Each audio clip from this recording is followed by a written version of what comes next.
Perkenalkan, wanita ini bernama Ani. Ia adalah istri Al, si pengacara kaya, dan sampai saat ini mereka belum memiliki buah hati. Akhir-akhir ini, Ani kesal karena suaminya sering pulang larut malam dengan diantar oleh sekretaris cantiknya yang bernama Kristi. Ani curiga dua orang itu ada main di belakangnya. Hal itu diperkuat dengan kebohongan suaminya yang berkata kalau ia akan menghadiri konferensi di Bali bersama mitra bisnisnya. Padahal Ani tahu betul jika Kristi sang sekretaris akan ikut ke acara itu. Oleh karena itu, Ani pun diam-diam pergi ke Bali untuk memergoki suaminya. Namun sesampainya di sana, Ani tidak berhasil menemukan suaminya itu dan malah berkenalan dengan pria bernama El yang juga berasal dari Filipina. Setelah Ani curhat tentang permasalahannya dengan sang suami, El pun menawarkan jasanya untuk membuntuti pria itu. Akhirnya karena terpengaruh suasana romantis di Bali, Ani dan El bermesraan layaknya sepasang suami istri yang sedang bulan madu di sana. Malam harinya, dengan membawa beberapa lembar foto berisi kegiatan Al di Bali, El pun melaporkan pada Ani kalau sebenarnya suaminya itu tidak berselingkuh. Diam-diam Ani menyesal karena pada akhirnya dirinya lah yang berselingkuh dari Al. Meski begitu, Ani juga tidak sanggup menolak ajakan El untuk pergi berwisata keliling Bali sebelum mereka pulang ke Filipina dan berpura-pura tidak pernah mengenal satu sama lain. Bahkan di malam harinya, mereka menyempatkan diri untuk bermesraan.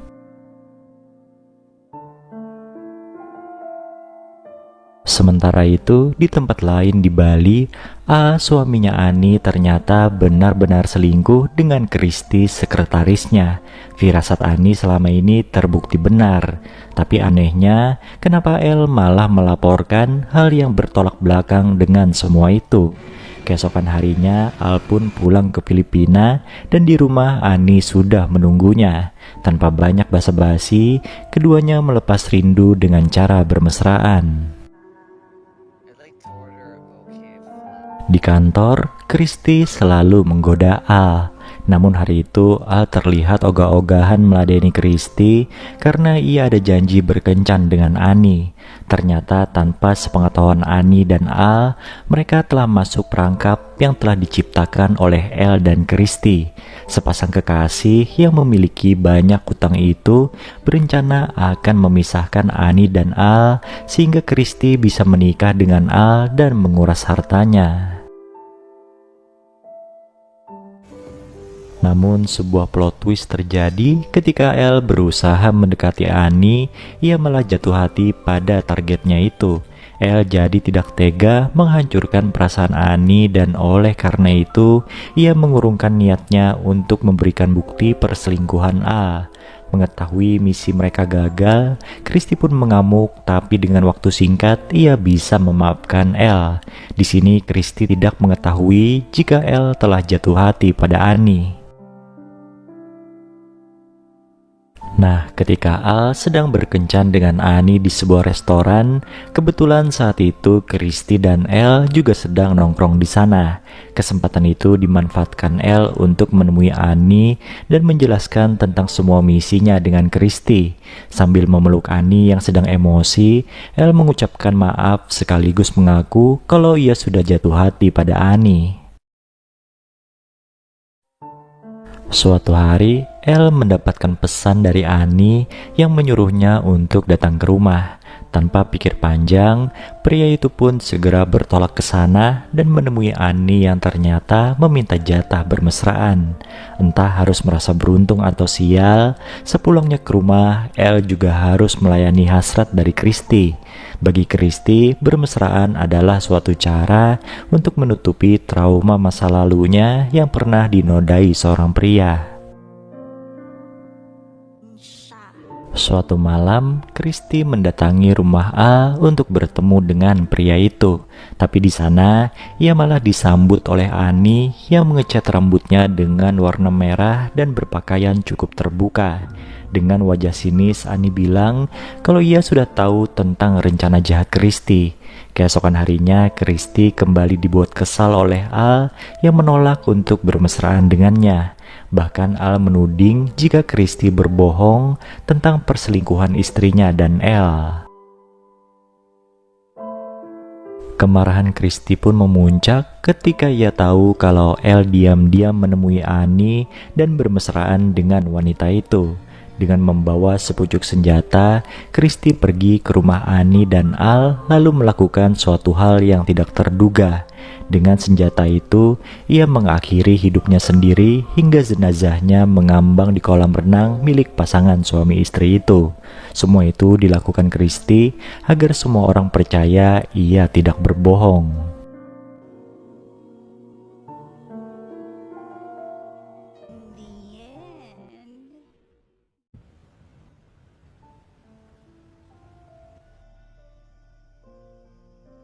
Film dibuka dengan memperlihatkan seorang wanita cantik bernama Ligaya yang terbangun dari mimpi buruknya. Ligaya yang baru saja kehilangan buah hati di dalam kandungannya, bermimpi mendengar suara tangisan bayi. Mengetahui istrinya terjaga karena bermimpi buruk, Elmer sang suami pun berusaha menenangkannya.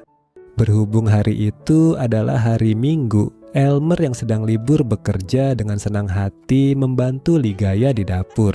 Tak lama kemudian datanglah mamanya Elmer yang langsung protes ketika melihat anaknya sedang memotong sayuran. Katanya Elmer sudah capek bekerja, masa juga harus mengerjakan pekerjaan rumah. Elmer pun menyahut kalau Ligaya adalah istrinya bukan pembantunya. Mamanya Elmer yang juga tinggal di satu kompleks perumahan itu nampak seperti mencari-cari kesalahan menantunya. Dia protes pada Ligaya yang ditudingnya tidak bisa menjaga kebersihan rumah. Di sini diketahui kalau rumah yang ditempati oleh Elmer dan Ligaya merupakan pemberian dari orang tua Elmer. Mamanya Elmer pun makin menjengkelkan dengan menyuruh Elmer berdiri dari kursinya dan membiarkan Ligaya memasak sendirian. Malam harinya, Ligaya berkeluh kesah pada Elmer kalau dia sedih dengan perlakuan ibu mertuanya. Ligaya menduga mamanya Elmer tak suka padanya karena dia adalah mantan pekerja kelab malam. Sambil tersenyum, Elmer pun menenangkan sang istri kalau mamanya bersikap seperti itu karena sedih kehilangan calon cucunya. Daripada galau tidak karuan, Elmer pun mengajak Ligaya untuk melanjutkan perjuangan mereka memiliki buah hati. Dugaan Ligaya kalau ibu mertuanya tidak suka pada masa lalunya nampaknya ada benarnya. Ketika sedang nongkrong bersama ibu-ibu kompleks lainnya di depan rumah Ligaya dan Elmer, wanita paruh baya itu selalu menjelek-jelekan sang menantu. Di hadapan Ligaya, mamanya Elmer selalu membahas masa lalunya sebagai pekerja kelab malam. Selain itu, mamanya Elmer juga sering membangga-banggakan anaknya sendiri yang katanya sangat rajin dan bertanggung jawab. Alam sa buhay. Ucapan mamanya Elmer tentang sang anak memang ada benarnya. Itu terbukti dengan diadakannya pesta promosi jabatan Elmer di sebuah diskotik. Sang bos menyanjung Elmer yang menurutnya beruntung dalam pekerjaan dan rumah tangga. Ternyata bosnya itu tahu kalau Ligaya istrinya Elmer merupakan mantan pekerja kelab malam tercantik dan terlaris dengan tarif mahal. Meski tersinggung mendengar perkataan itu, Elmer hanya bisa memendam emosinya saja. Malam itu ketika Elmer dan Ligaya sudah santai di rumah, keduanya nampak saling menjaga perasaan. Ligaya bilang kalau mamanya Elmer hari itu tidak ke rumah, padahal tadi siang wanita paruh baya itu menggunjing Ligaya bersama ibu-ibu kompleks lainnya. Di sisi lain, Elmer juga tidak membahas sindiran bosnya tentang Ligaya. Pria itu hanya bilang kalau pesta promosinya berjalan lancar. Melihat Elmer kelelahan, Ligaya pun berinisiatif memijatnya, kemudian dilanjutkan dengan layanan spesial lainnya. Suatu siang ketika Ligaya sedang pergi ke pasar, dia diganggu oleh seorang pria yang mengaku sebagai pelanggannya di klub malam dulu. Untung saja saat itu ada seorang wanita yang melindungi Ligaya, dan dia ternyata adalah Lovina, mantan rekan kerja Ligaya di klub malam. Ligaya pun mengajak Lovina mampir ke rumahnya untuk ngobrol-ngobrol. Setelah tahu permasalahan Ligaya dengan ibu mertuanya, Lovina pun jadi jengkel pada Elmer yang klemar-klemer di hadapan ibunya sendiri. Dari mulut Lovina terungkap kalau Elmer dan Ligaya pertama kali bertemu di klub malam, dan Ligaya nekat berhenti bekerja hanya untuk bisa bersama Elmer. Tak lama kemudian, Elmer yang jadi bahan pembicaraan pun pulang ke rumah dan mencueki Lovina ketika wanita itu menyapanya. Makin jengkel, Lovina akhirnya pamit pulang pada Ligaya.